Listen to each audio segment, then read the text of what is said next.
DZXL 558. Nangunguna sa inyong mga radyo. Maaasahang public service. DZXL 558. Ang programang ito ay hatid sa inyo ng National Nutrition Council. Nandito ng programang kung saan ang kalusugan ay #1. Two-time KBP Golden Dove Awardee for Best Radio Public Service Program at 2014 Gandingan Awardee for Best Development-Oriented Radio Program. Radyo mo sa nutrisyon. Mga usapin ukol sa pangkalahatang kalusugan. Matutugunan ang inyong mga katanungan ukol sa samot-saring issue ng maayos na pangangatawan. Radyo mo sa nutrisyon. Mula ulo hanggang paa. Busog sa impormasyon. Itig sa ekspertong kaalaman. Radyo mo sa nutrisyon. Malusog na katawan, malusog na isipan para sa produktibong mamamayan. Narito na ang inyong mga kasama sa kalusugan. 2014 Gandingan Awardee for Best Development-Oriented Radio Program Host, National Nutrition Council Executive Director, Assistant Secretary of Health, Bernie Flores at Rod Marcelino.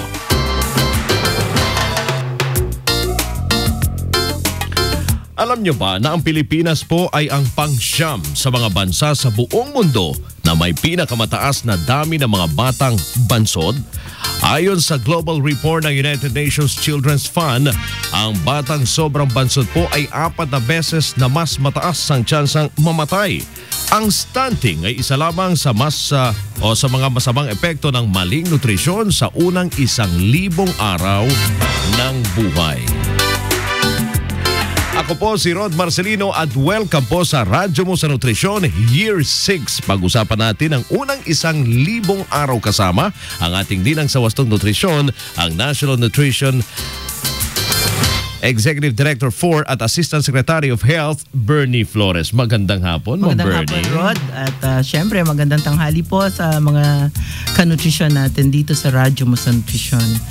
Alam mo, Rod, tama ka. Napakahalaga talaga yung tamang nutrisyon sa unang 1,000 araw ng buhay. Yung tinatawag nating first 1,000 days of life.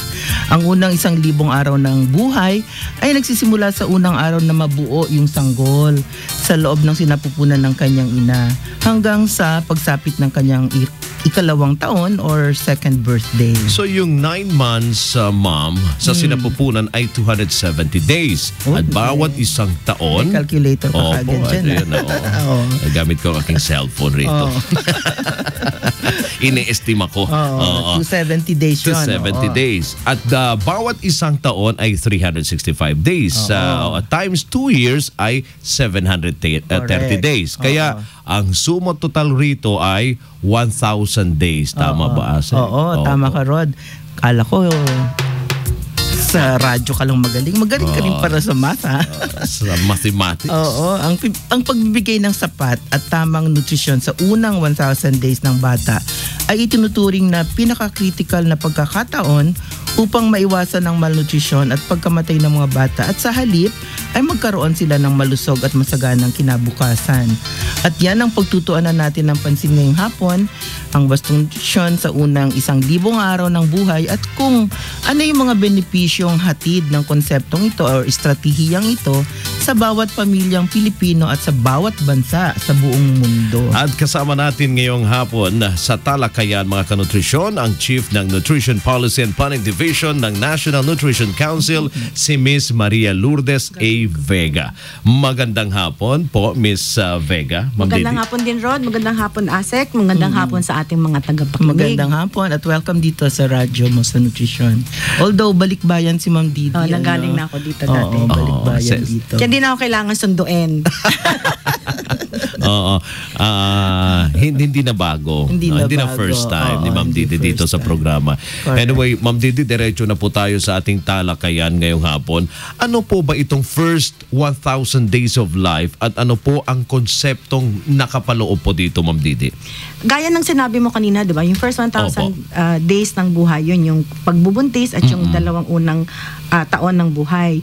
Ito rin yung panahon kung kailan mabilis yung paglaki ng bata sa katawan, pati yung kanyang utak. At never ulit na mauulit yung ganitong kabilisang paglaki. Pag-develop. So yun na yung pinaka-time na talagang lalaki siya, mabilis ang paglaki ng katawan niya, pati yung brain niya, mabilis na nagde-develop, kung ano-ano yung mga neurons na At nagde-develop. saka synapses, Oo. yung mga connect-connect. Yun yung mabilis na panahon. At kung hindi gawin ang dapat gawin sa panahong ito, hindi mo na mababawi, hindi mo na pwedeng sabihin, ay hindi, ayusin ko yan sa bukas. Hindi na siya pwedeng bawiin. Lost na siya. Lost opportunity. Kaya kailangan yung mga sangkap para mangyari yung rapid growth na yon, nandun. Ang nutrisyon, isa sa pinakamahalagang sangkap. Ayan, Miss Didi, pwedeng isa-isahin natin yung mga pamamaraan sa wastong nutrisyon nitong first 1,000 days concept or strategy. Una, dun sa mga babae habang sila ay nagdadalang tao. Tapos, pangalawa, dun sa mga sanggol, mula pagkasilang hanggang 6 na buwan. At pangatlo, mula 6 na buwan hanggang 2 taon sila. Yung paghahanda ng first 1,000 days nagsisimula bago pa mabuntis yung Bago pa mother. mabuntis. Oo. Kaya So, hindi lang yung pregnant hindi lang sa women. pregnant. Oo. Mas maganda kung yung adolescent pa lang yung babae, binabantayan na niya yung kanyang nutrisyon, tinitiyak niya na siya'y umiinom ng iron na may kasamang folic acid kasi madami siyang mapiprevent na problema pag nabuntis siya. Okay, so yun ang pinakamahalagang preparation. Pre-pregnancy na situation. Pero pag nabuntis na naman na yung mother, mahalaga na tama ang dami at uri ng kanilang kinakain. Usually, dapat lang mas madami ng kaunti kesa usually nilang kinakain. So, halimbawa, dagdagan ng isa pang serving ng karne, isda o butong gulay na pagkain. Dagdagan lalo na ang mga gulay na kinakain. Kasi kailangan mong bigay yung kailangan ng katawan niya, pati kailangan ng baby na lumalaki. Pero hindi doble. Kasi yun ang Hindi automatic na doble. Actually, pag tinignan mo nga, dagdagan mo lang ng isang serving ng protein na pagkain, dagdagan ng gulay, kasi kailangan ng nanay yung roughage, kasi malaki yung problema ng constipation, di ba, sa pregnancy. So yun ang isang kailangan gawin, dagdagan ng pagkain. Ikalawa, kailangang tiyakin ng mother na iinom siya ng iron folic acid supplement. Kasi kahit anong gawin niya, sa laki ng pangangailangan ng katawan, sa iron, sa panahon na yon, hindi mabibigay ng pagkain. Oo. Kaya talagang kailangan ng iron folic acid supplement. Mahalaga din na magpa-prenatal check-up. Kung pwedeng kaagad, pag nalaman na buntis, pumunta kaagad sa health center. Ang sabi ng DOH at dapat at least 4. Pero kung pwedeng buwan-buwan, mas maganda. At sa huling buwan, linggo-linggo na yung ano. So yun ang gagawin ng mother pag buntis. Okay. Pag pinanganak na si baby, simple lang ang tatandaan ng nanay or ng mga kapaligid ng nanay. Exclusive breastfeeding si baby. Magpasuso. Yan, balik Gatas tayo lang, naggatas lang ng ina sa unang 6 na buwan, walang tubig, walang kahit anong kailangan. Pero, so yun ang exclusive breastfeeding. Alala mo, Rod? BBF. Check. Pero, check. BF check. Pero pagdating ng 6 na buwan, kailangang tulungan yung breast milk sa pamamagitan ng pagbigay ng dagdag na pagkain. So usually, sinisimulan sila lugaw, dapat lagyan ng konting gulay, isda, at iba pang sangkap yung gulay. Kailangan yung lugaw malapot. Dapat hindi siya malabnaw kasi kung malabnaw halos wala nang tubig lang yun. Dapat talaga malapot, lagyan ng iba pang sangkap, at kung pwede dagdagan ng konting mantika, diba, para mas maging calorie dense ang tawag sa kanya. Pero itutuloy pa rin ang breastfeeding. Huwag ihinto. Opo. So, Ma'am Didi, ano naman po yung mga maaaring mangyari sa nanay at sa kanyang sanggol kung hindi ito mapagtutuunan po ng pansin? Ang unang 1,000 araw na ito, sinasabi nyo kan, hindi na pwedeng i-cover up yun. Hindi mo na mababawi. Hindi na mababawi. Yung pagkabansot, hindi mo na pwedeng sabihin, ay hindi, kakain ako, tatangkad ako. Hindi kagaya ng timbang, di ba? Pwede mong habulin. Ang pagkaliit, hindi mo na siya mababawi. So yun ang unang talagang mangyayari, malnutrition. Malnutrition both ng nanay at ng bata. Okay. Yung malnutrition sa baby, nakikita mo yon, yung hindi siya lumalaki ng tama sa womb pa lang. So yung mga ganong baby, paglabas, malamang maging low birth weight. O yung low birth weight, anong timbang? Dapat, mga 2.5 kilos dapat So kung mas mababa sa 2.5 kilos o mga 5.5 pounds, low birth weight na yon. Ngayon sabihin nyo, ano ngayon kung low birth weight? Yung mga babying low birth weight, mas mataas yung panganib na mamatay within the first year, within the first month. Mas malaki yung panganib na maging malnourished paglaking older children. So doon nagsisimula. So they can be, doon nagsisimula yung pagiging maliit nila, o yung tinatawag nating stunting o tinatawag nating bansot, na dapat hindi natin isipin na dahil Pilipino tayo, maliliit yung mga bata natin. Hindi totoo yun. Yeah. So ngayon, pag ganun, mabagal din yung pag-develop ng utak nila. Kaya pag usually, ang nangyayari nga, maliit yung bata, pero yung effect ng pagkaliit ng bata, mafe-feel niya hanggang sa kanyang adulthood. Halimbawa, ang batang mas maliit, na ipakita na hindi mas maganda ang academic performance ng mga batang hindi naging malnourished. Nung maliit sila, pag sila'y nasa school na, mas malaki yung chance na tatapusin nila yung kanilang schooling. Mas malaki yung chance na madami silang grades na tatapusin. So, yun yung isang effect. Isa pa, napatunayan na rin na yung mga batang hindi malnourished noon, pag naging adult sila, mas malaki yung sweldo nila, mas madami silang nagagawang trabaho, so mas economically productive sila. So yung effect sa bata, nagka-carry over siya hanggang adulthood. Sa mother naman, kung di natin alagaan yung nanay, lalo siya magiging malnourished, tas ipe-perpetuate niya yung manganganak siya ng bata na hindi well-nourished. Tapos kung babae yun, pwede rin manganak ng malnourished. So, umiikot lang ng umiikot. So, ang laki ng effect talaga ng hindi pag-asikaso sa nutrition sa first 1,000 days. So, Ma'am Didi, ano naman ang connect nun sa national development? Kasi sabi nga natin, napaka-importante na tutukan natin yung first 1,000 days. But syempre, ang basis ang basehan or ang pinaka-basic na sangkap ng development, tao. So, kung hindi maganda yung quality ng tao, mahirap na yung quality ng development.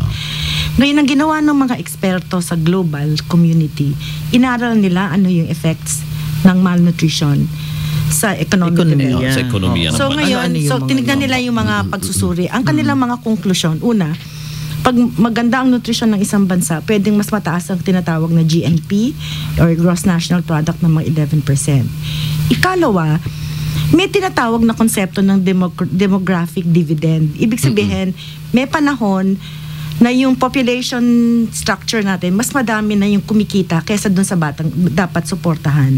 At yun daw yung panahon ng rapid economic development.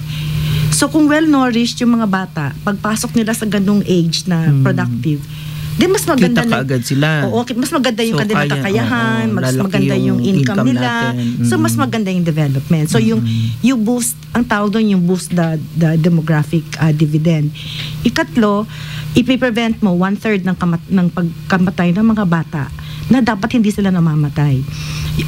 Napiprevent din yung burden ng disease kasi pag malnourished ng bata, kahit na stunted, mas malaki yung chance na maging overweight siya.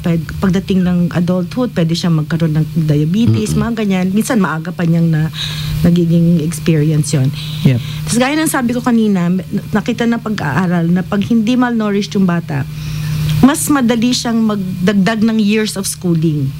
So, tas nakita rin na ang years of schooling naman, konektado siya sa kakayahan na kumita.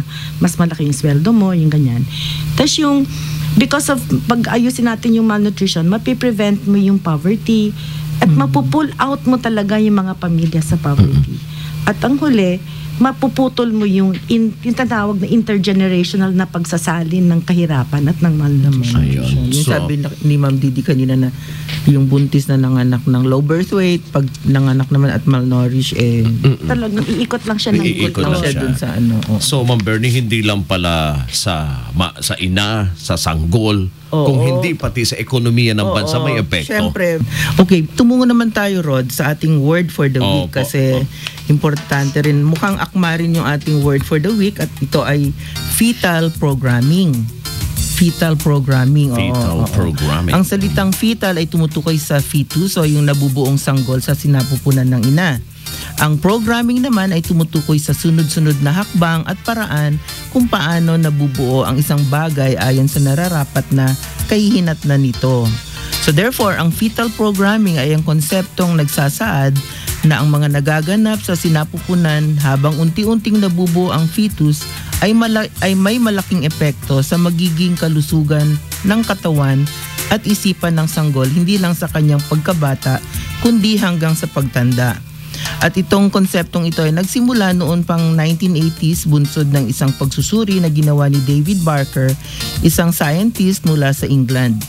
At ayon sa pagsusuri ni Dr. Barker, natuklasan niyang ang mga sanggol na ipinanganak na may mababang timbang dahil sa undernutrition o yung merong low birth weight, noong sila ay nasa sinapupunan pa lamang ay kadalasang nagkakaroon ng mga nakamamatay na sakit tulad ng coronary heart disease, type 2 diabetes, stroke at hypertension kapag sila ay lumaki at tumanda na.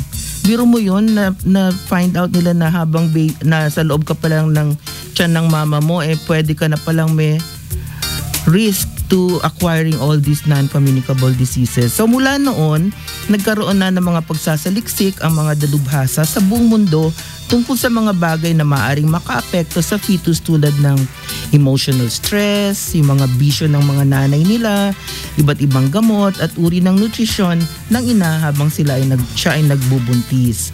Kaya malinaw, Rod, na ang kalusugan ng isang tao ay nagsisimula sa kalusugan ng kanyang ina habang siya ay nabubuo pa lamang sa sinapupunan nito, sa fetal programming. Ayun. So talaga naman palang dapat alagaan natin ang mga buntis dahil doon pa lang ay may epekto na ang nutrisyon hanggang sa pagtanda. Opo, doon naman sa mga may katanungan tungkol po sa ating pagsama, maaari po kayo mag-text sa ating mga numero. Ang ating smart number po ay 0921-431-1044.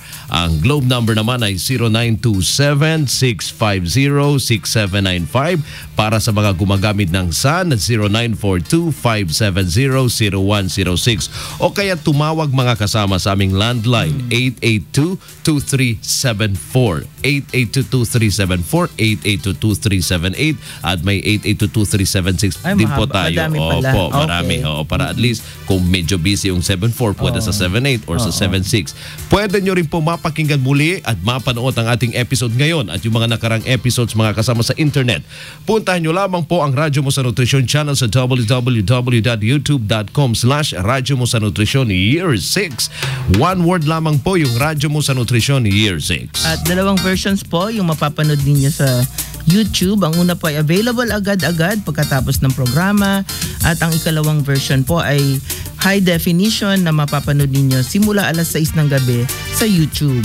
Mapapanood nyo rin po kami in high definition sa Ustream DZXL Online TV. Pwede nyo rin po kaming bisitahin sa Facebook. Hanapin nyo lang ang Radyo Mo sa Nutrisyon. One word din po yun.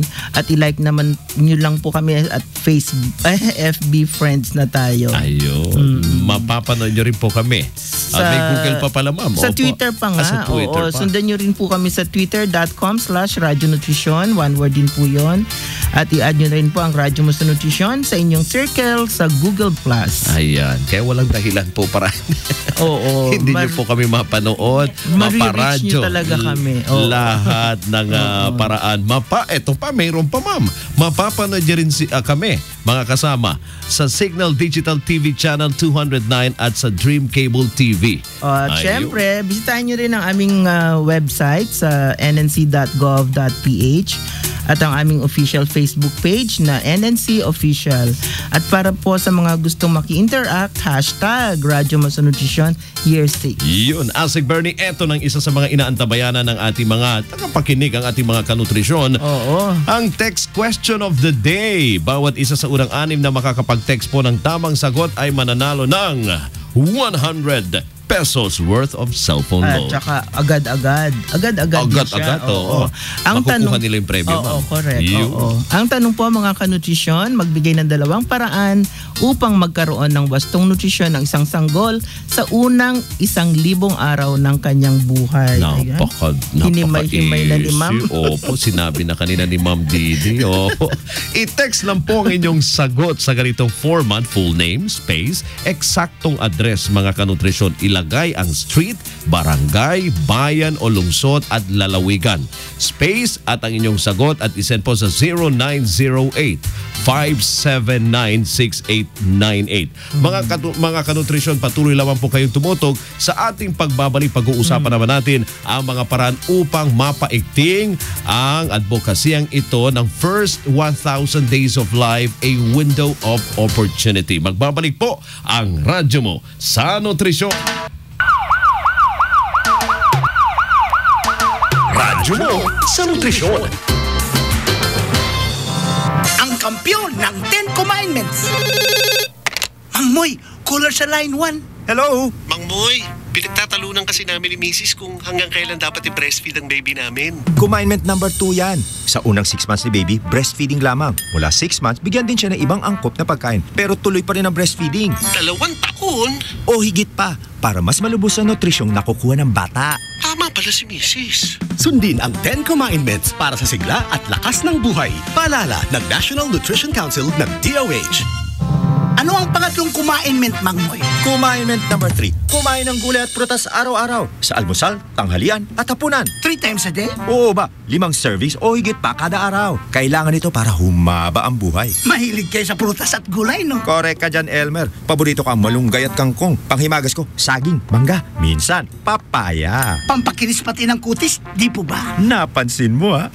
Sundin ang 10 Commandments para sa sigla at lakas ng buhay. Paalala ng National Nutrition Council ng DOH. Radyo mo sa nutrisyon. Welcome back po dito sa Radyo mo sa Nutrisyon. Upang magkaroon po ng malaking impact ang kampanyang ito, kailangan matukoy kung sino-sino mga dapat makaalam, magsagawa at magpakala din po ng kaalaman tungkol dito. Maliban sa mga nanay, sino pa po ang mga key person para mapaigting ang pagbibigay po ng wastong nutrisyon sa unang 1,000 araw sa buhay po ng sanggol, Ma'am Didi?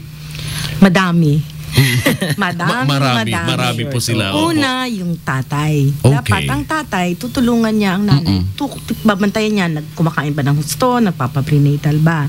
Pag nandiyan na si baby, tutulong siya sa pag-aalaga ng baby. Para hindi masyadong mapapagod si nanay. So lahat ng tao sa paligid ng mother, dapat ganun yung uri ng support na bibigay sa kanya. Kung pag sa pagbe-breastfeed, ano ba yung isang hagod sa likod? Malaking bagay na yun, di ba? Parang very good. Pwede rin sila, Miss Didi, turuan paano yung massage. Oo, yung massage. Para mag-let down reflex. Madaling mag-produce ng milk. So, yung mga barangay nutrition scholars natin, yung mga nutrition volunteers, dapat bantayan nila kung sino yung mga buntis, sino yung mga may baby, sino yung may anak na 6 to 23 months old. At dapat, hindi sila tumitigil sa pagkulit na magpa-prenatal, mag-exclusive breastfeeding, magbigay ng dagdag na masustansyang pagkain. Pero syempre, yung pangungulit may kasamang tulong, di ba? Halimbawa, nakita niya lang nahihirapan mag-breastfeed, baka mali ang posisyon. So tuturuan nila paano yung tamang tsaka hindi pagagalitan. Hindi pagagalitan. Mangungulit pero may lambing. Para tas tuturo yung technique. Kasi di ba, Rod, yung Yes, yung ma'am. latching, yung na pag-usapan natin noon, kung minsan yung baby umiiyak kasi nandun lang siya, wala siya makuhang milk dahil nandun lang Miss Didi sa utong. Sa nipple, dapat grab. Dapat makuha niya yung buong areola, yung buong maitim na parte. Tapos ang mga BNS din natin, pwede rin silang mag-mother's class para mas maganda pag magkikwentuhan yung mga nanay, tapos magpapakita sila paano yung ginagawa nilang pagpapakain sa kanilang anak. Yung mga health workers natin, nurse, midwife, lalo ng doktor, since sila pinakikinggan, dapat isa sila sa mga nagdadala ng message na dapat exclusive breastfeeding, dapat dagdagan ng pagkain pagdating na 6 na buwan. Gaya na sabi ni Ma'am Bernie kanina, wag pagagalitan.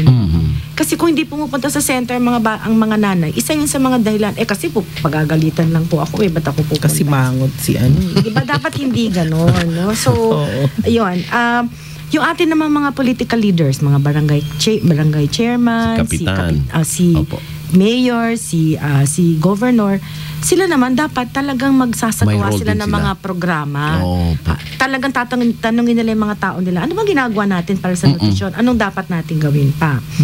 Yung mga legislators natin o congressmen, pati na yung mga local na sanggunian, sila yung ating may hawak ng susi ng budget. Sila yung pwede magsabi, approve, disapprove.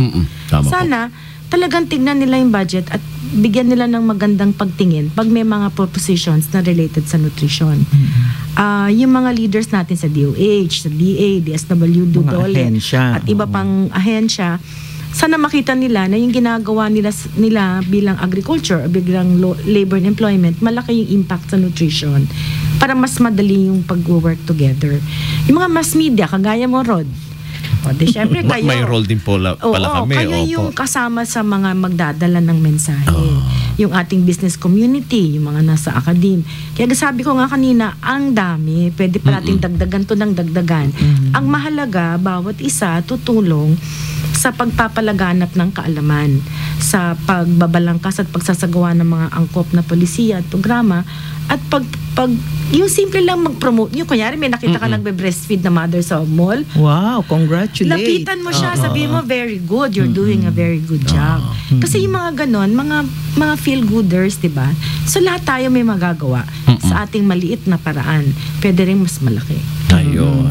Miss Didi, yung namang mga programa naman, ano yung mga programang binalangkas na o binabalangkas pa lang ng yung mga ahensyang binanggit mo kanina na makaka-support or makaka-further promote itong first 1,000 days na strategy natin? Actually, ngayon madami ginagawa para ma-promote yung exclusive breastfeeding. So, nandyan yung matagal nang nag-organize na tinatawag na peer support. Meron ding nagtatayo ng mga lactation stations sa workplace. Sana dito mismo sa DCXL meron din. Para kung kunyari meron kang guest na kailangan mag-breastfeed. O, pwede siya May lugar. Tama may lugar. po. Opo. Meron ding pinagsasakatuparan yung batas na nagsasabing dapat hindi yung controlled yung promotion ng infant formula kasi ayaw natin na naglalaban sila sa breastfeeding. Yung magandang development ngayon sa pagdating ng 2016, yung budget natin sa national government, mayroong isang proyekto na ang tawag natin ay Early Child Care and Development Intervention Package for the first 1,000 days.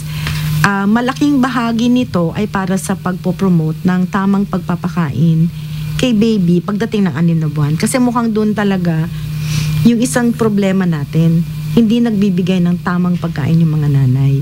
So malaking part ng programang yon yung ganong klase intervention. So ite-train ulit yung ating mga BNS, tutulungan natin yung mga LGU, bigyan natin sila ng konting pera para pwede silang mag-mother's class. Para pwede silang magtayo ng sustainable, ang keyword doon sustainable, kitchen garden sa community. At matulungan din nila yung mga bahay na magkaroon ng sarili nilang garden. Pero ang keyword talaga sustainable. Hindi pwedeng yung pag na-harvest tapos wala na. Kailangan tuloy-tuloy siya. Opo. At kasama din doon yung paiigtingin ng kampanya sa complementary feeding gamit ang radyo, TV, comics, mga special events at iba-iba pang malikhaing pamamaraan para talagang matulungan ng mga nanay sa tamang complementary feeding. Kasama din dito yung ipopromote yung early child learning para mas buo yung development ng isang bata. So, hindi lang yung physical niya, kundi yung mental stimulation, yung makikipaglaro sa kanya, tuturuan siya. So, pwede siyang turuan technique din doon, di ba? Pwede rin siyang turuan ng colors, gamitin yung mga pagkain, di ba? Yung mga ganong klaseng opportunities, isasama yon sa pagtuturo ng wastong nutrisyon para talagang buo yung development ng bata. Isasagawa ito sa 1,632 na barangays na kinocover ng ating proyekto ngayon na ang tawag ay Accelerated and Sustainable Anti-Poverty Program or ASAP. Para habang may pagkilos para magkaroon ng economic development sa isang lugar, meron ka rin kilos na tuturuan yung mga mothers ano pwede nilang gawin pag madagdagan yung income nila. So, mas maganda yung partnering ng program. Opo. Well, Ma'am Bernie, nabanggit nga ni Ma'am Didi na dyan yung mga programa, yung mga hagbang na ginagawa para mas lalo magiging effective itong ginagawang kampanya nga ng Department of Health. Pero Ma'am Didi, meron na ho ba kayong naranasan na setback at problema sa pagsasagawa po ng mga ito at paano po ito nabigyan ng solusyon, Ma'am? Madami din problema. Ang dami, no? Hindi talaga Madaming nawawala. involved, madaming ginagawa, tapos marami ring problema. Corny naman ang buhay na walang problema. Walang challenge. Una, minsan, ang nagsisimula sa nanay mismo. Yung minsan may matigas ang ulo, ayaw niya, or nasanay na siya dito. Pero Pero yun, hindi mo nga pwedeng pagalitan, hindi mo pwedeng labanan. Tutulungan mo pa rin siya. Kaya nandyan yung mga BNS natin. Sila yung palaging maghahanap ng malikhaing paraan para makonvince yung mga nanay. At kaya din, tinatap din natin yung ibang nanay. Nanay to nanay. Peer counseling. Nanay to nanay na usapan. Sa ibang LGU naman, kulang ang pansin. Kulang sa pansin ang nutrisyon. Si governor, si mayor, sabi niya, ano ba yung nutrition? So, pag ganun, syempre, hindi mo naman titigil yung effort mo pag sinabi ng mayor o governor na hindi. So, patuloy din naman yung pag-reach out namin dun sa governors at mayors. At ang isang strategy yung tinusubukan namin, kapwa governor at mayor ang iaharap mo sa kanila para mag-uusap sila. Body-body. Oo. Minsan sinasabi, minsan pag may mga situations, irarank yung mga munisipyo ayon sa malnutrition rate. Nasabi ko, mayor, number 1 ka. Siyempre, meron yung konting minsan naglolokohan din sila, mga mayor, ikaw number 1 ka. Ay, hindi na, gano'n. Tsaka Miss Didi, yung pagpalit ng ating administrasyon, lalo na sa mga pamalang lokal, kasi karamihan ng mga programang ito, devolve, si bossing, si Gob at si mayor. May election na naman, palit pagpasok na naman. ng ibang administrasyon. Iba na naman yung kanyang kaya dapat ready ka doon. So, binabantayan mo yun. Alam mo, syempre, pag nag-election, alam mo na, pag kakampanya, alam mo na sino yung for or against.